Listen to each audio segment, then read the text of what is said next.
Happy Wednesday, everyone. The stock market made another all-time high, but it started to pull back a bit as the day went on. Tesla earnings are officially out, so we're definitely going to cover that, but we're also going to cover what the stock market has historically done in election years like this one, and I think this stat will interest you quite a bit. So stick with us all the way to the end. We also have some pretty good setups for tomorrow and a very interesting big money $1 million trade from today. But with that being said, Tom, let's get right into today's episode.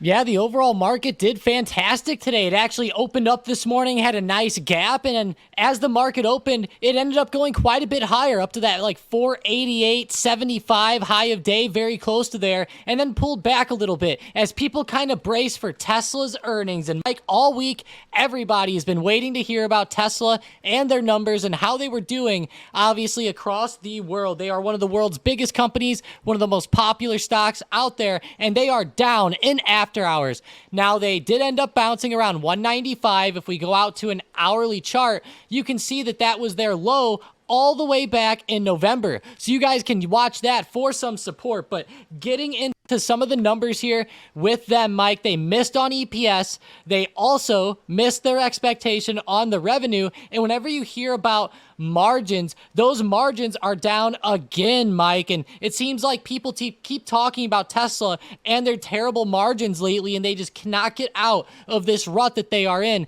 Right now, the stock's falling down. I feel like it could actually go a little bit lower over the next couple months, but we'll have to see.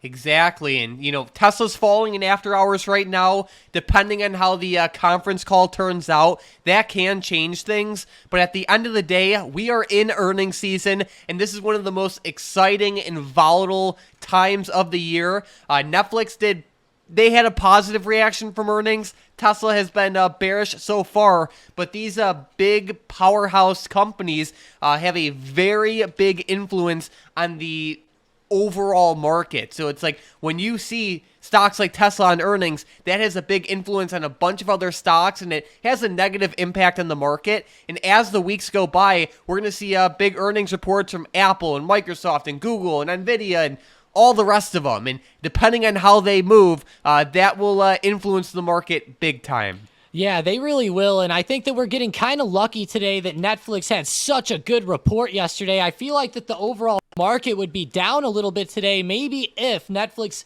was also, having a pretty negative report. Right now, it's still holding up in after hours, but tomorrow, be ready. If Tesla if it keeps going down, it could keep bringing more momentum in. Now, there's been a lot of talk of Tesla actually bringing out a cheaper vehicle to their fleet, and it looks like they actually have a vehicle like this codenamed Redwood that's going to be releasing mid-2025. Reuters put this out. They said there were 4 people familiar with the matter.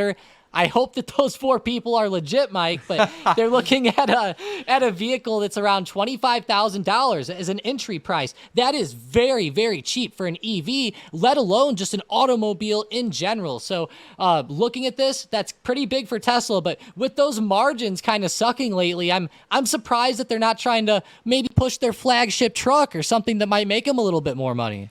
Right. So either way, keep a close eye on Tesla as, earnings always brings in extra volatility. But Tom, we also have a couple more earnings stocks for the rest of the week. Yeah, we do. Tomorrow, Intel and Visa are reporting in after hours. Those are going to be 2 pretty big reports. Intel is another AI stock out there. They deal with AI. They make chips. They're in that sector. They're going to be really big, obviously, in the, semiconductor space over the next few years. So watch their earnings. It'll be huge. Visa in after hours, like I said, Capital One, even T-Mobile there. In pre-market, American Airlines, another airline reporting, Southwest as well, Alaska. Watch out. They had that weird thing go on with one of their Boeing planes a little while ago. But those are the earnings for tomorrow, Mike. There's actually quite a bit here. It's just that it's nothing like we've been seeing, like Tesla or Netflix. True that, but next week and the week after that, we have a lot of other big stocks reporting. So it'll definitely get more exciting as the weeks go on. But we also have a couple of economic data points scheduled for tomorrow as well. Yeah, we do. So starting things off, durable goods orders and the GDP growth rate will be out at 8:30 a.m. Eastern time, 1 hour before the market opens. So be ready for that tomorrow, 1 hour before the market opens. There'll even be initial jobless claims and a few other data points mixed in. But the big thing for me is that GDP growth rate. That can usually move the markets in a pretty big way if it surprises. You know it. And as the day goes by, how can we not talk about NVIDIA as they just keep blasting to the upside, right? They made another new all-time high today. And it's crazy to even say this, but the stock is currently trading around, you could say, $615 a share right now. It is going crazy. And they actually had some pretty good news lately, not only just for NVIDIA, but it includes NVIDIA, Microsoft, and Google, and a handful of others that actually partnered with the U.S. government with some AI stuff. So I thought that was pretty interesting. Yeah, me too. It's pretty cool. NVIDIA, Microsoft, Google, and I started reading through these names. Even Intel, which reports earnings tomorrow, Meta, Amazon, IBM, Palantir. I know that's a very popular stock over the past couple of years, more of in the growth phase right now, is even mentioned here. They're going to be joining into a 2-year pilot program that consists of some of the biggest names in AI, obviously, like the ones that I mentioned. But this is a huge thing, Mike. Whenever I start to think about these companies working with the U.S. government, I love it because whenever I think about companies, I don't want them to be investigated over weird things or etc. And if they're working together, maybe that'll provide more insight for, the government overall and everything. One concern is that, people say that these companies do shady things. Maybe sometimes, maybe they can, if they're working with the government on AI research, who knows? But either way, Mike, it's big for these companies. And I think that going forward, it's definitely good for them to do this over them, trying to distance themselves from the government, we'll say. Indeed. All right, well, Tom, it's now about that time to talk about the interesting stats with the market that we are currently in. Historically speaking, whenever the stock market had a 20% run in the year before an election, it has never been lower during the election year. I thought this was very interesting. So as you can see on the chart, here's all of the instances where the market increased by 20% before the election year, and every single time it ended positive. And you could say the median return is around 9% for the election year, which definitely isn't too shabby. It's really not. And I cannot believe that it's been like this 100% of the time, especially considering that there was a 20% run the year earlier. You would think maybe the market would pull back, or at least it just would have happened like that at least once throughout history. But it's 100% of the time that it's actually continued up throughout that election year. So this is a very interesting thing to see. And the market's making new all-time highs right now. So maybe that gives us more confidence for this year, right? We might start to see the market continue up. It says median of 9%. That would be nice to get up to there. I know that the market's already been up quite a bit this year. So, hey, the more the merrier, right? It just kind of confirms that that upwards bullishness right now, although it's still very important to remember that just because this happened throughout history does not mean it's going to happen again with 100% certainty. Watch it be the first year where the election year turns red. That would be funny. But either way, keep this in mind going forward. And Tom, I will say, one stock that I talked about a lot yesterday and I'm still watching is ITB. This stock is down around 2% on the day, and on the week it's been taking a pretty bad beating. But home building stocks have definitely been taking a hit lately, and I can definitely see this one falling more. There's a little bit of like a short-term support right around that $97 area, and if it breaks below that with some decent price action, I think this one can fall even more. Yeah, that is a huge support from just like a few weeks ago. If it ends up breaking under there, I would love that. It was a nice move today. Looks like it's starting to pick up some steam to the downside after hitting off resistance here. So I love that setup too, Mike. I'll definitely be keeping it on the radar. And I'm still looking back at the big money play on ITB, and I'm like, wow, it's starting to play out pretty well now. So definitely keep it on the radar. But with my first play, I'm going to go with DraftKings here. They had one hell of a day. I will say this, though. The kind of bad thing is that the whole market pulled back end of day, and it pulled DraftKings right down again. So I'm going to be watching them into tomorrow, but they actually had some decent news with Barstool Sports today. It seems like Dave Portnoy's out here playing chess. I know that, they had that deal with Penn. Obviously, that got shaken up whenever they did the ESPN deal. they are no longer with Penn. Now looks like they're going to be working with DraftKings. So I found that to be extremely interesting there. It said that they were nearing a deal. So we'll have to see if it ends up officially happening. But DraftKings was moving pretty well up to around $40 and started rejecting back. So if it gets some more momentum tomorrow morning, I'll keep watching it because that daily chart looks awesome right now.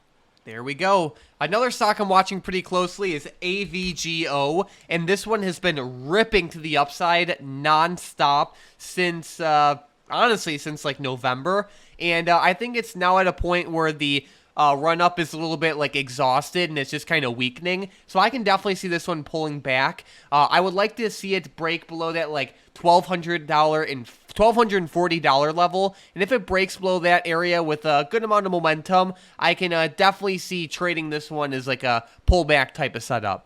Yeah, that would be awesome tomorrow. And with Tesla down in after hours here, and if that continues into tomorrow, it might be what maybe drives some of these overextended stocks down at least for a few days. So I'll love it, Mike. I'll keep it on the radar too. I'm looking at Amazon actually to the downside as well, down below 156.60. I noticed that today they bounced off there a few times. I guess you could use 156.50 if you want to be a little safer, but there were multiple hits right around that area, maybe give or take 5 to 10 cents. If we break under there, I'll be looking at Amazon back down. I will say this, though. Yesterday, I talked about AMD to the downside, and we looked on Bookmap. We saw that big 170 resistance. Today, it broke that in the morning and ended up running up. And I said yesterday, you always got to be careful of if the market continues up and keeps ripping, you got to adjust and maybe trade these stocks up, whereas AMD had a good move up today. Same thing goes for Amazon tomorrow. You know, if the market is uptrending in the morning, and obviously we're gapping up, then don't trade it down until it breaks the support.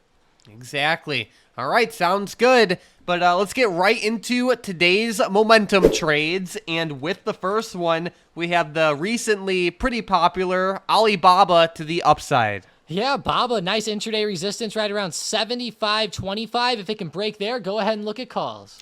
All righty. With the next one, we have a stock that has been getting destroyed a lot lately, but is starting to show some signs of life, and that is VXX to the upside. Yeah, this is a wild one. If the market does continue down tomorrow off these Tesla earnings, this one will be awesome. So make it break 14.50. If it breaks that in pre-market, maybe look at 14.65.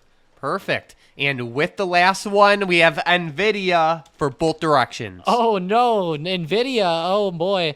Go ahead and watch intraday support around 610. If they break under there, go ahead and look at puts to the downside. That was a big area of support end of day. They're trying to bounce up off of that. And if they end up moving up above 622.40 tomorrow, then go ahead and look at calls. But there's both levels, Mike. It's a wild stock. Just be careful with this one.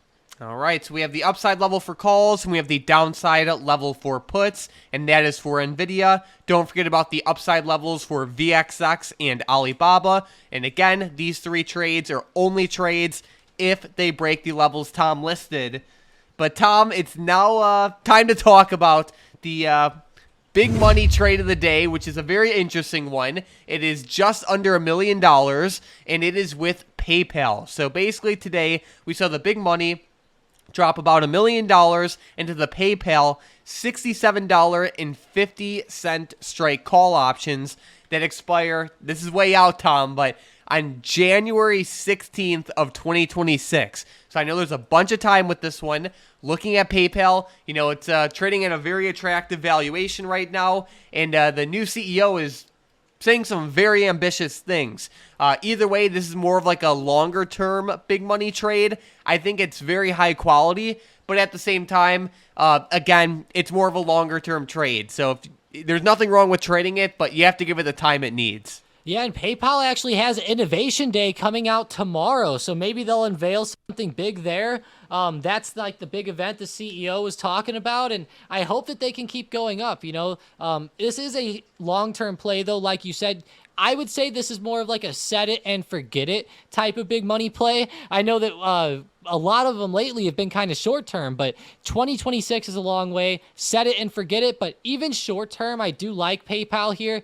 today was a big negative for them. Obviously, it pulled back very hard, but going into tomorrow, if they could say something at Innovation Day to spark some bullishness, go ahead and watch it, because you never know with like smaller events like that. Keep in mind, Tesla stole all the hype this week, so maybe PayPal will be an outlier. Very nice. Alrighty. Well, Tom, we're set for a pretty good day tomorrow with the market. Tesla earnings are definitely shaking things up a bit. The market is at all-time highs, and volatility is here, and it's not going away anytime soon. We are in earnings season again, which is a great thing. I'm pretty excited. Do you have any final thoughts before we close out? Yeah, there were so many great opportunities this morning. Whether you look at AMD to the upside this morning, that was an amazing run. Nvidia to the upside. Netflix for an earnings continuation at open. There were so many great plays out there. Even the oil stocks like ZOM and Oxy were running. So, guys, make sure you're getting in the Discord. There's a ton of awesome plays posted up. We are going to have a live Q&A tonight at 9 p.m. Eastern. So, if you are a member of the trading floor, definitely check that out. You know it, and you can't mention the Stocked Up trading floor without giving a huge shout out to Poppy Frio today and the amazing trade that he had. You can see he says, this chat has opened up a whole new world for me, and he just hit it out of the park today. So great job to Poppy Frio. Keep up the amazing work. And if you guys want in on the trading floor, check out that first link in the description in the comments down below. We have a bunch of custom technology and trading bots. You can chat with Tom and myself all day long. You can get access to the multi-million-dollar big money trades every single day before the market closes. And you can attend our live Q&A events like the one tonight at 9 p.m. Eastern Time. Basically, it's the place to be if you're into short-term trading, and we have some badass new updates coming, and the prices will definitely rise. So if you've been thinking about joining, now's the time. But overall, thank you guys so much for watching, and let's crush it in the market tomorrow.